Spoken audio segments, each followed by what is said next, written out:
For more than 2 years, the Colombian government has been engaged in peace talks with the FARC rebel group in Havana, Cuba. 50 years of armed conflict in Colombia left hundreds of thousands dead and close to 7 million civilians displaced. The goal of the Havana negotiations is to finally put an end to that conflict. Joining us now to discuss the Colombian peace process is Dr. Virginia Bouvier.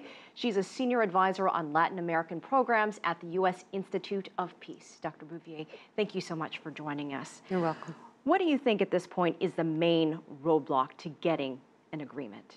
Well, I think getting an agreement is not really the problem. The problem is that the agreement needs to last. And I think the negotiators in Havana are trying very hard to get an agreement that addresses root causes. And in fact, they have now three provisional agreements on land reform, on drugs and illicit crops, and on political participation. These are three areas that are really part of the roots of the problem. And we've seen agreement between the two sides, surprisingly. I think there's a desire to deepen the democracy in Colombia, to allow greater political participation, and to really move beyond the period of violence, where violence has been the way that people try to resolve the root causes of conflict. Do you think that the government has given enough incentive to the FARC to get them to sign an agreement? Well, these are complicated issues, and I think that what we've seen is that before the parties even sat down in Havana, you already saw both sides giving and taking a bit. The government passed a really important law, the Victims and Land Restitution Law, that was part of this process even before the parties were sitting at the table. They had months of secret negotiations in Cuba before the peace talks opened, and that was one of the areas where the government gave something. On the other hand, you had the FARC agreeing to stop their policy of kidnapping, and we've seen that they've been able to comply with that. So I think that both sides have shown in a variety of ways, those are just examples, that they are willing to look for common ground between the two sides and address the roots of the conflict. And I think one of the secrets is to have a vision for what they want for Colombia and to share that vision. And I think we've seen at the table the creation of trust between the two sides. I don't think we've seen that among the whole population yet. You know, there's a segment of the Colombian population that believes that the FARC leaders should go to jail. That's according to some polls. How realistic is that? And is there an obstacle, or does that present an obstacle to the negotiations? I think that is a major obstacle. And I think the other major obstacle, both of which have to do with transforming the ways that people think about the conflict and about the participants in the conflict.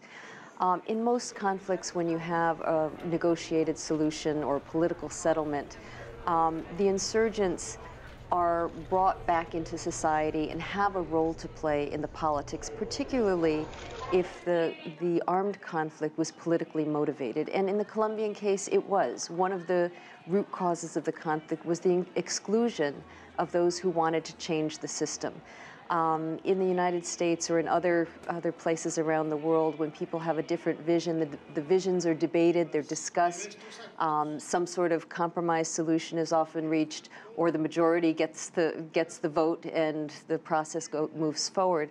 I think in Colombia there was very little space for that kind of give and take, and to expect after a peace process that the FARC would be in jail and would not be allowed to participate politically, I think is unrealistic. So we're now 2 years into these talks, and President Santos said that he wants 2015 to be the year of peace. Do you think that is possible? How realistic is that? Well, I think everybody hopes for that, but this is a process that will take the time that it needs. It's not a question of going fast, and we shouldn't be measuring it by how quickly the process moves. We should be measuring it by whether people stay at the table and continue to talk, whether they come up with agreements, which they have. And I think that it will advance to a point where they both sides say, we're ready to sit down and sign this. We've seen it with 3 provisional accords already. We saw it with the shaping of the agenda itself, which I think is was the major step that has really allowed everything else to happen. And we'll see it soon. It may or may not be by the end of 2015, but it won't be far off from then. You heard it here first. Great. Dr. Virginia Bouvier, thank you so much for joining us You're here welcome. on America's Now. Thank you.